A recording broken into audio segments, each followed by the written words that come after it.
Bom, boa noite para todos. Sejam muito bem-vindos.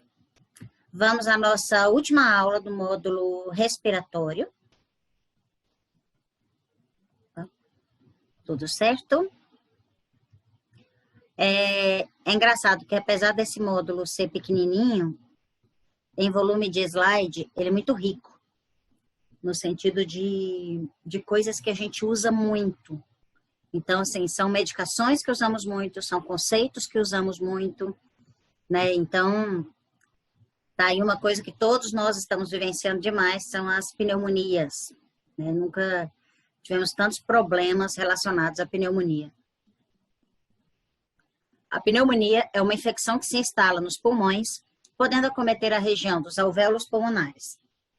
Alguns sintomas da doença são febre alta, acima de 37,5, tosse seca ou com catarro, de cor amarelada ou esverdeada, falta de ar e dificuldade para respirar.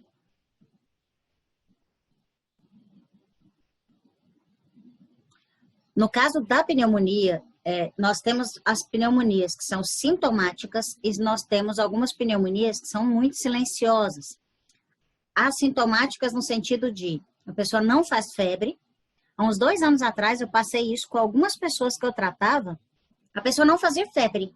De repente, sei lá, estava sentindo uma certa dificuldade para respirar. Quando ia no médico, estava tomado de pneumonia. O médico falava, como não fez febre? E aí eu lembrava sempre essa questão da capacidade do organismo de fazer febre ou não. Que aí a energia vital da pessoa também pode estar baixa demais ao ponto de não fazer febre. E isso é muito sério, por quê? Porque esse organismo ele não está reagindo. Então, se um organismo ele não reage, isso complica muito a situação. A pneumonia, basicamente, as pneumonias são provocadas pela penetração de um agente infeccioso ou irritante, bactérias, vírus, fungos ou reações alérgicas no espaço alveolar, onde ocorre a troca gasosa. Este local deve estar sempre muito limpo, livre de substâncias que possam impedir o contato do ar com o sangue. Então, nós temos lá os nossos bronquíolos saudáveis e um alvéolo saudável, que são aquelas estruturas menores que nós temos lá dentro do pulmão. No caso da pneumonia, o bronquíolo fica inflamado, como acontece na asma, como acontece na bronquite, que a gente já tinha citado anteriormente, ele se fecha. Era a Laura que tinha caído. Ele se fecha, porque quando ele incha fechando esse tubo. E o excesso de muco dentro dos alvéolos faz com que ele não consiga esvaziar. Então, você puxa o ar, quando você tenta expelir, às vezes vem a tosse para ajudar a soltar essa secreção que está lá dentro. Só para que a gente tenha uma noção, aqui está um pulmão, é normal, onde eu consigo ver a estrutura pulmonar, onde passa o ar, tudo direitinho. E aqui, eu tenho esse pulmão tá normal, mas esse pulmão tá branco aqui, Esse esbranquiçado que nós vemos aqui nesse raio-x é um tecido pulmonar que está afetado pela pneumonia. Aqui não está havendo troca gasosa. Por quê? Porque ele está nessas condições aqui, Não tem troca. Então, o gás carbônico ele não é jogado fora e não está oxigenando. É onde baixa a oxigenação da pessoa. Qual é o grande problema, por exemplo, com a questão da Covid? É que muitas vezes, quando faz o raio-x, né, do pessoal, uma tomografia, metade dos pulmões já estão tomados. Então, a capacidade respiratória reduz muito. Então, essa troca gasosa reduz muito. Você vai colocar o oxímetro na pessoa, ela está oxigenando super pouco. E isso é altamente prejudicial. Quais são os principais sintomas da pneumonia? Primeiro, numa parte sistêmica, nós temos febre alta e muito calafrio. Por quê? Porque é uma infecção num órgão de altíssima hierarquia. Não tem como a gente viver sem os pulmões. Não tem como viver sem os órgãos de forma geral. Mas, assim, pulmão faz um comprometimento muito grande. Eu tenho uma ventilação mecânica, mas é uma sobrevida, não é uma vida. A pessoa não cata um respirador e sai andando na rua. Viscosidade, pele de cor azulada. Por quê? Porque não tem oxigenação. A pessoa vai ficando azulada. Ou seja, está se acumulando sangue venoso no corpo da pessoa. Como está acumulando sangue venoso, ela fica azulada, porque é um sangue que está cheio de toxinas. O oxigênio não está circulando. Os pulmões geralmente pode estar com tosse, repleto de catarro ou fleuma, falta de ar, dor pleurítica, que é a dor no pulmão, às vezes a gente sente a dor nas costas. E a hemoptise, pode ser que tosse e sai sangue. Os sintomas centrais, dor de cabeça, principalmente por causa da hipóxia, não está oxigenando bem. Então, a dor de cabeça, ela sobrevém e às vezes chega a ter tontura. Perda de apetite, mudanças de humor. Gente, se a pessoa não está respirando bem, não está fazendo uma boa troca gasosa, é natural que ela tenha perda de apetite. Por quê? Porque eu preciso de uma quantidade, um aporte sanguíneo para fazer uma digestão. Se eu não estou oxigenando o sangue, eu não tenho sangue para fazer isso. Então, é importante entender que só a questão do respirar mal, ele traz uma série de problemas. Mudanças de humor. Se a pessoa não está oxigenando bem, ela vai ficar mal-humorada. Ela não consegue raciocinar direito. É um esforço muito grande para fazer uma coisinha desse tamanho. Pressão arterial baixa. Coração, uma frequência cardíaca elevada. O coração está precisando fazer um esforço muito grande para conseguir fazer o mesmo trabalho que ele fazia antes. Gente, a Paulinha não está conseguindo ficar. Na parte gástrica, náusea e vômitos, porque não consegue fazer digestão. O sangue não está conseguindo executar, não está oxigenado.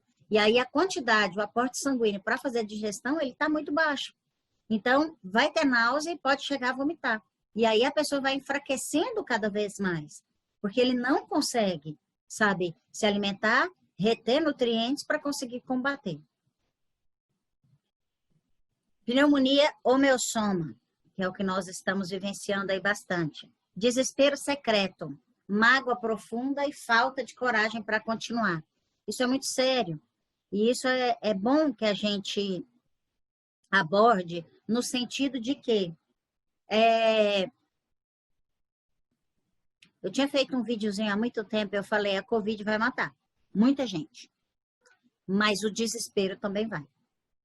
Então, isso que acontece muito, sabe? Esse desespero, essa mágoa, essa sensação de que as coisas vão dar errado, isso deixa a pessoa numa situação muito difícil.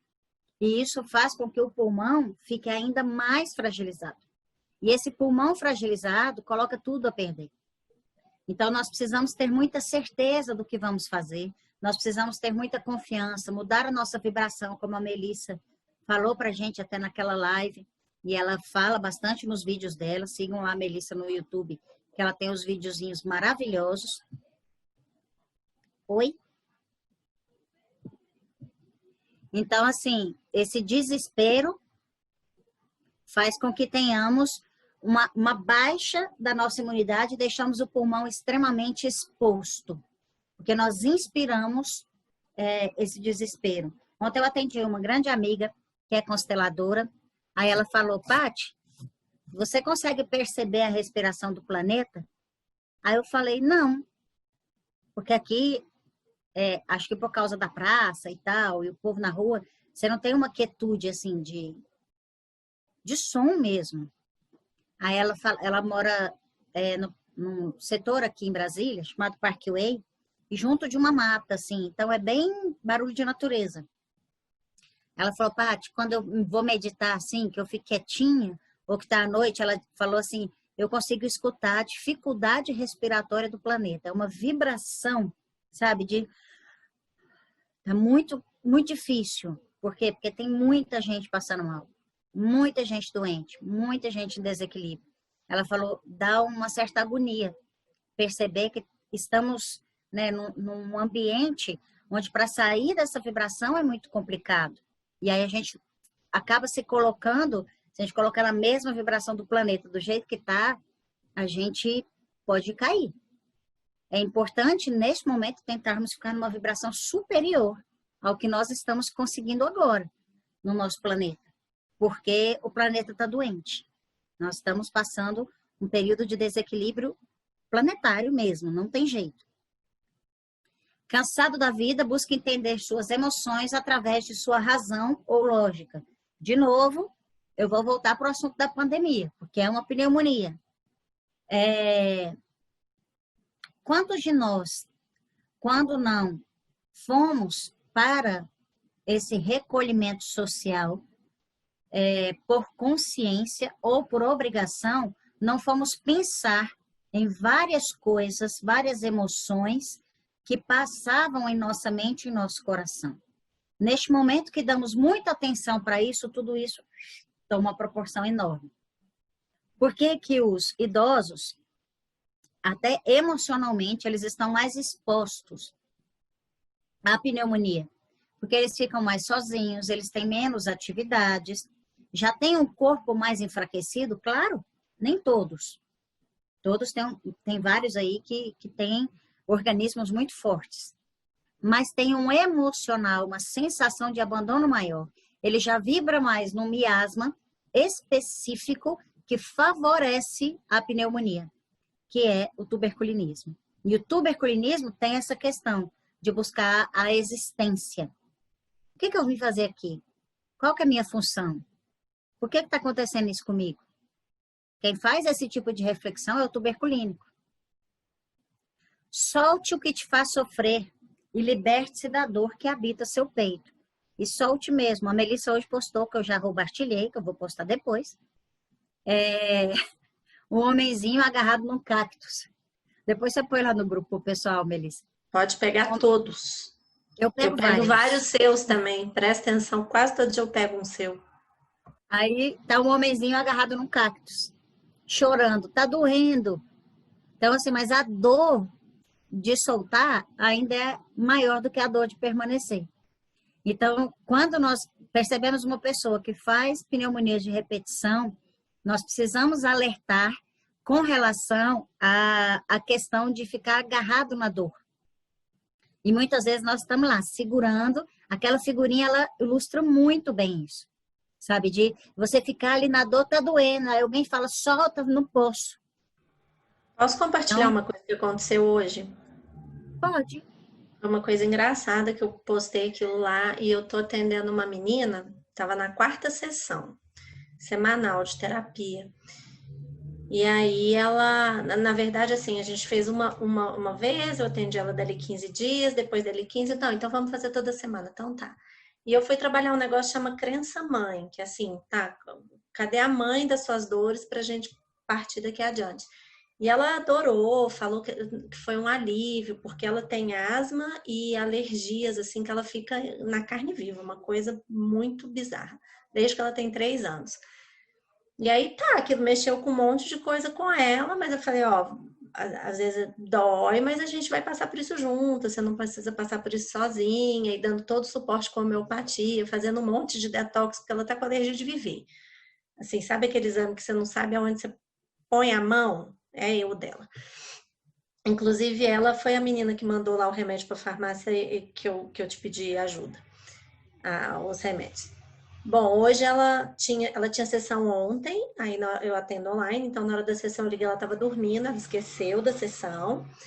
Aí hoje ela me falou que ela não queria continuar. Eu falei, tá, tudo bem, mas você quer dividir alguma coisa? É algum problema? É financeiro e tal? Ela falou, olha, eu não estou preparada para eu lidar com o meu eu. Eu prefiro ter alergia. Ela usou essa palavra, eu prefiro ter alergia. Opa, isso? Entendeu? Porque é uma forma muito... É horrível, mas para ela dói menos do que ela descobriu o que levou ela a adoecer. Então, que sério isso, hein? Cada um no seu tempo, né? Prefiro ter alergia doer. E ela usou exatamente isso. Eu falei, meu Deus. Mas é isso. Né? Mas aí é que tá, Melissa, quando a gente fala assim, nós temos que ver o que cada um está preparado para dar. Uhum. Eu tenho um grande amigo que ele fala assim, até para ajudar, a gente precisa saber como. Então, a gente precisa saber se a pessoa está predisposta a fazer as mudanças necessárias. Porque se ela não estiver, nada vai acontecer. Não, exato. Só que aí, assim, por exemplo, nós como terapeutas, eu sei que se ela olhar para aquela dor, vai doer, é um processo, não vai ser do dia para a noite. Ela não adoeceu de lá para cá. Ela tem 36 e começou com 3. Mas o que que eu vou fazer? Eu vou ficar dando placebo? E eu deixei, falei, não, então vai, se um dia você quiser olhar, eu tô aqui, até lá, ela tá lá se entupindo de corticoide. O pior é que nem o corticoide tá fazendo efeito mais. Ela tá tendo alergia do corticoide. Até com alergia de proteína, qualquer uma, de origem animal. Mas você tem noção o que é você ter alergia de qualquer proteína? O pai dela é cozinheiro, dono de restaurante. Ela está mandando recados, mas ela mesma não quer entender o recado. Não, então, nessa sessão ela entendeu. Só que ela falou, não, não quero mexer nisso, não quero olhar, tudo bem. Então é isso, ela tá lá agarrada no cacto, tá sofrendo, ela veio, ela já fez um monte de terapia, ela já passou por um monte de médico, ela tá no alergista, que ela tá intoxicada de remédio, cada remédio que ela toma faz mais mal ainda, mas ela prefere ficar agarrada no cacto. E aí eu acho que é isso, a gente tem que também ter paz de saber que tá bom, não tá no seu tempo, eu vou deixar você ir embora. Porque eu não, pelo menos no meu caso, eu não saberia fazer diferente, falar assim, não, então não vamos falar sobre isso, não vamos trabalhar isso, vamos. Ela só quer, ela não quer um tratamento, ela quer anestesia. Porque tudo bem, você pode falar assim, vamos com calma, coisa e tal, mas não é isso que ela quer anestesia, e a anestesia não vai tirar ela do processo alérgico. Fazer o quê, né? Então, tem que deixar aí, porque você vai fazer o quê? Aí são os impedimentos ao tratamento, isso acontece. Então, aí deixa ela.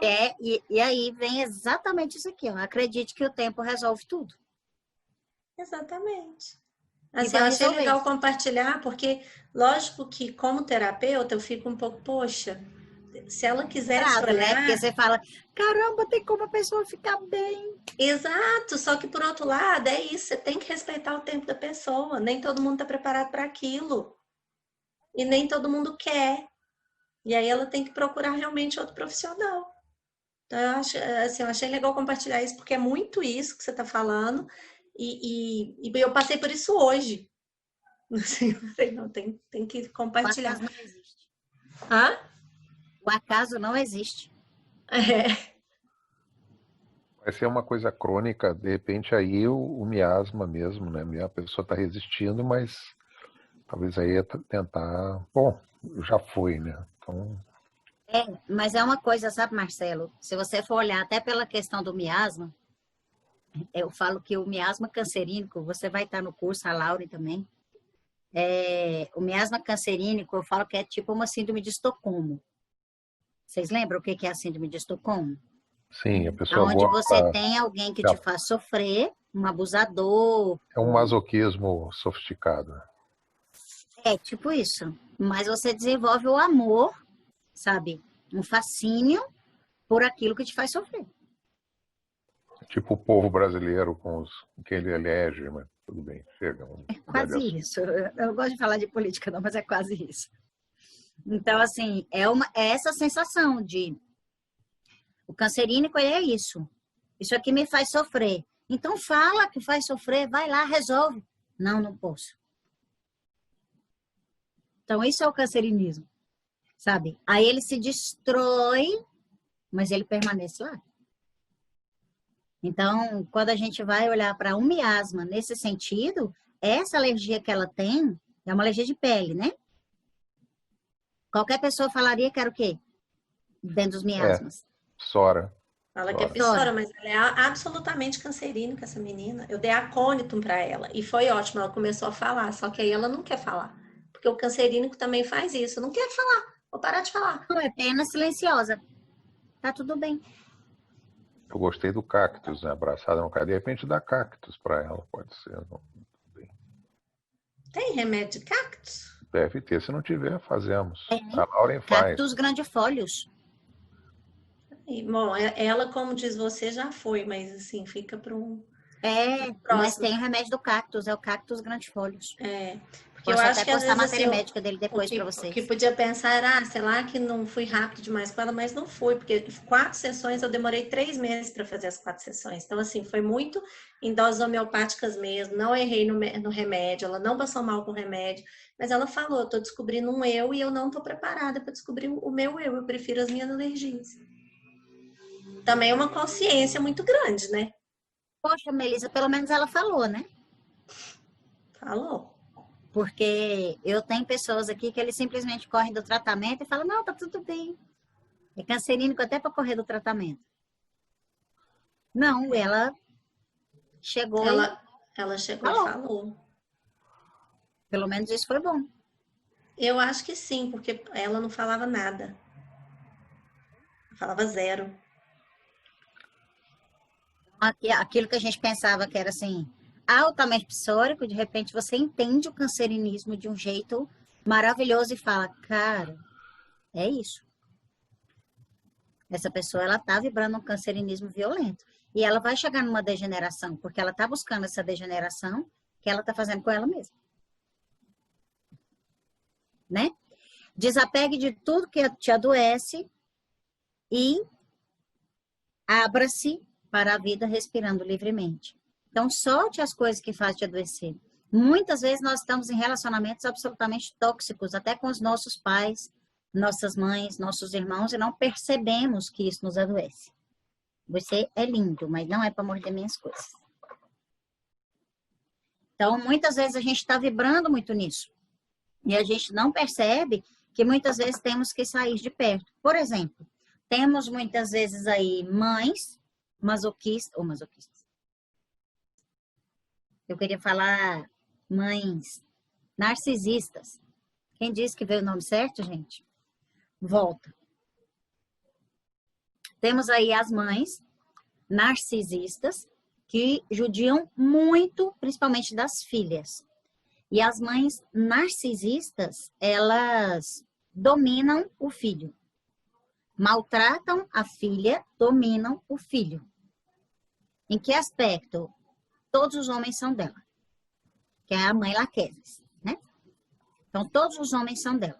Então, ela...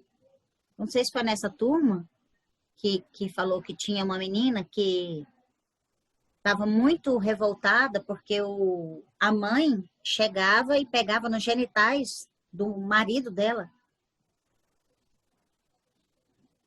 Foi com você, Melissa? Foi alguém da minha sala, lembra? Eu não foi. Mas foi alguém da minha sala, da presencial. Coisa horrorosa. Foi. É porque, como já era online, eu não sei que turma que foi, entendeu? Ainda mais aqueles finais de semana que eu fiquei dando aula, assim, um atrás do outro.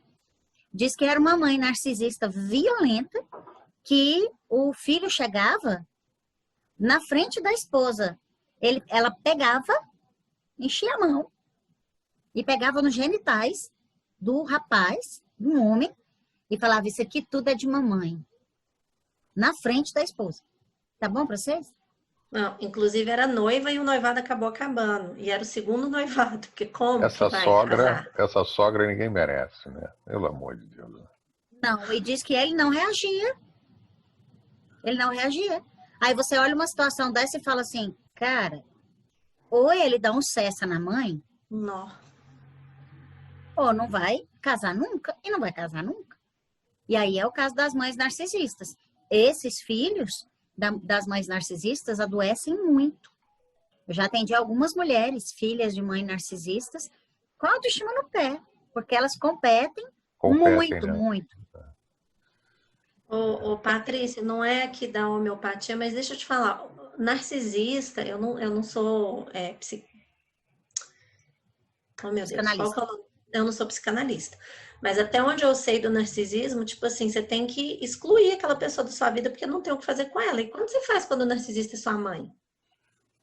Pois é, você tem que sair da convivência dela. É porque narcisista narcisismo não tem tratamento. Exatamente, não tem o que fazer com aquilo. Ele sempre vai, tipo, para baixo. Chamar vai atenção sugar. em público, educação. Se a pessoa adulta, você chama atenção em público, assim, faz passar vergonha mesmo. Não, Chega eles não assim? têm vergonha. Eles acham que é você que está passando vergonha e eles viram a história do outro lado, porque eles têm uma lábia violenta. Espera encher a sala. Eles são meio Veratron, assim, entendeu? Os narcisistas. Muito Veratron. Não, Marcelo, dá uma olhada no YouTube, personalidade narcisista, até falta de ar, Não, eu assim. sei, não dá, não tem cura Mesmo? não. Eu tô falando só para desabafar. Entendi. Mas assim, essa menina mesmo que eu tratava, que a mãe era narcisista, era num nível tão violento que quando ela era mocinha, assim, 15 anos, aí ela tinha um namorado e ela era bem bonitinha e a mãe falava assim, nossa, você é feia demais. Deus me livre. Era só isso que ela recebia da mãe. Gorda, não sabe se vestir. Não, você tem muito mau gosto.